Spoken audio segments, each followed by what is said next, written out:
Ibrahimu aliyetolewa Uru wa Wakaldayo, baba yake Tera na familia ile walikuwa ni waabudu sanamu. Ibrahimu akachomolewa, akatengwa mbali na jamaa zake waabudu miungu mingine. Yeye akatolewa na Mungu akajidhihirisha kwake, akajifanya kujulikana kwa huyu Ibrahimu. Hawa wana wa Israeli ni uzao huyu nani? Ibrahimu. Na wao waliishi miongoni mwa watu walioabudu miungu mingi.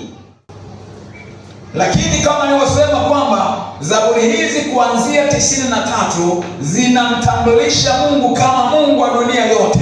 Na hapa wito unatolewa sio tu kwa wana wa Israeli, lakini ni wito unatolewa kwa wanadamu wote, kwamba wamwabudu Mungu kwa kuwa yeye ndiye Mungu. Ina maana ndiye Mungu wa kweli, na sisi wa TAG tunamwamini huyo Mungu. Miongoni mwa misingi ya imani, la kwanza kabisa tunaamini katika Mungu mmoja aliye wa kweli. Na tuko pamoja. Na wana wa Israeli walisisitiziwa ndio hicho, walitakiwa kuamini kwamba Mungu wa kweli ni mmoja tu. Na kwenye zile amri 10 ya kwanza, Mungu anazuia wasiabudu miungu mingine. Kwamba mimi ni Bwana Mungu wako niliyekutoa wapi? Misri. Usiabudu miungu mingine ila mimi tu. Kwa Zaburi hii inamtangaza huyo Yehova pale alipotumia Bwana kwenye Biblia ya Kiingereza Lord kwa herufi kubwa, ni neno ambalo ni mbadala wa Yehova au Yahweh. Hilo ni jina la Mungu ambalo linamtambulisha. Anyway, nisianze uchambuzi huo, tukachukua muda mwingi sana. Lakini maana yake huyu Mungu huyu wa Israeli anatambulishwa kwamba ndiye Mungu anayestahili kuabudiwa, tofauti na miungu ya mataifa mengine yote. Mataifa mengine yote yametoka pamoja. Mungu wako ni Mungu wa kweli, na wewe una Mungu mmoja tu. Kuna watu wanataja Mungu, lakini Mungu anayemtaja, wanayemwamini sio huyo Mungu wako wewe. Unatakiwa kuwa makini sana unaposikia wito wa kumwabudu Mungu fulani au kumtumikia Mungu fulani. Unatakiwa kuchunguza ni Mungu yupi anayemaanishwa. Ni Mungu huyu Mungu wa Israeli ambaye ndiye Mungu wako, au ni miungu mingine? Unatakiwa kuwa makini sana. Kwa hiyo Mungu hapo ametambulishwa kama Mungu, lakini Mungu ni mwema. Kwenye ule mstari wa 5 kuna mambo matatu tunayoona kwenye mstari wa 5. Kwanza, Mungu ni mwema. Pili, Mungu ni wa rehema. Tatu, Mungu ni mwaminifu. Sifa tatu za huyo Mungu zimetajwa hapo. Kwa hiyo natakiwa kumshukuru huyo Mungu kwa sababu kwanza ndiye Mungu wa kweli, namba 2 yeye ni mwema, namba 3 yeye wa namna gani? Wa namna gani jamani? Wa rehema. Na namba 4 ni mwaminifu. Ametajwa huyu Mungu kwamba yeye uaminifu wake ni wa vizazi hata vizazi. Kwa maana rehema zake ni za milele. Mstari wa 5 kwamba yeye ni mwema, kwamba Bwana ndiye mwema. Kwa hiyo kabla haujachambua kwamba huyo Mungu amekutendea nini, inatakiwa shukrani zako, inatakiwa wewe kumsifu yeye, inatakiwa wewe kumwabudu yeye. Msingi wake uwe kwanza katika yeye ni nani, wewe unavyomjua huyo Mungu ni nani. Anastahili kuabudiwa, na ndio maana watu tunasema anastahili kuabudiwa, anastahili kushukuriwa, anastahili kutumikiwa, anastahili kuinuliwa, anastahili. Bwana Yesu asifiwe sana. Bwana Yesu asifiwe sana.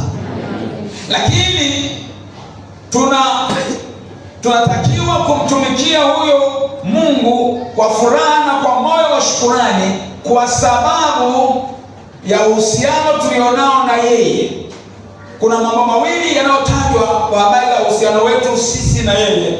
Kwanza, Kwenye mstari wa 3 ametajwa kwamba yeye ndiye aliyetuumba. Alafu ya huo mstari wa 3 ya pili ni kwamba sisi tu watu wake na kondoo wa malisho yake. Kwa hiyo natakiwa kumtumikia huyo Mungu kwa moyo wa furaha na shukrani, kwa sababu na pamoja ni ndiye aliyekuumba.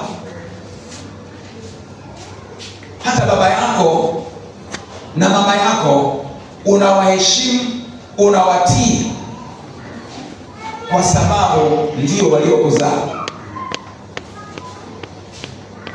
Kati ya vitu ambavyo hatujapewa kuchagua, maana ni kweli tunayo freedom of choice, uhuru wa kuchagua, lakini hatuchagui kila kitu.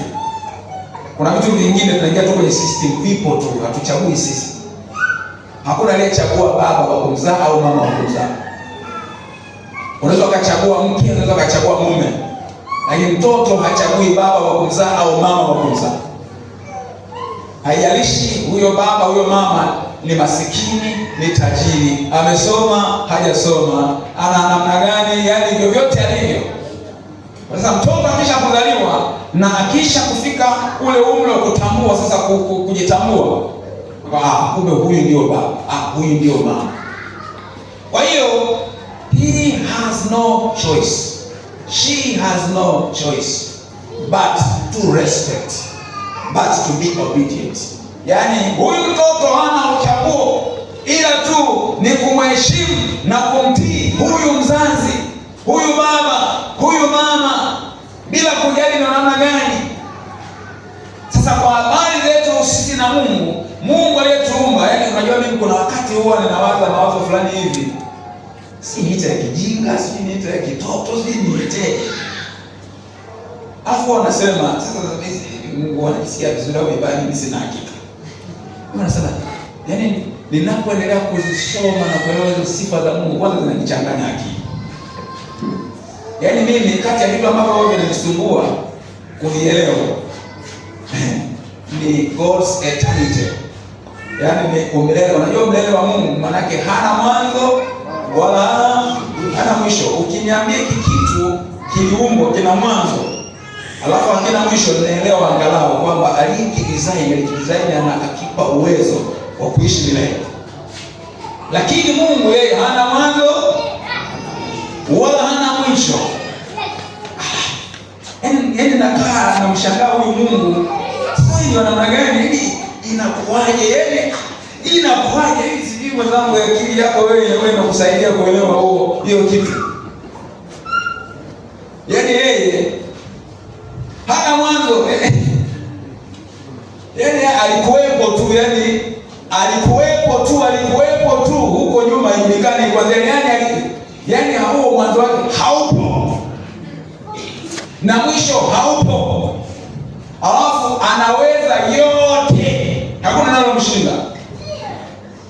Yale sio yafanya, anajilimiti yeye mwenyewe, anajiwekea ile mpaka katika utendaji wake na uhusiano wake na viumbe alivyowaumba.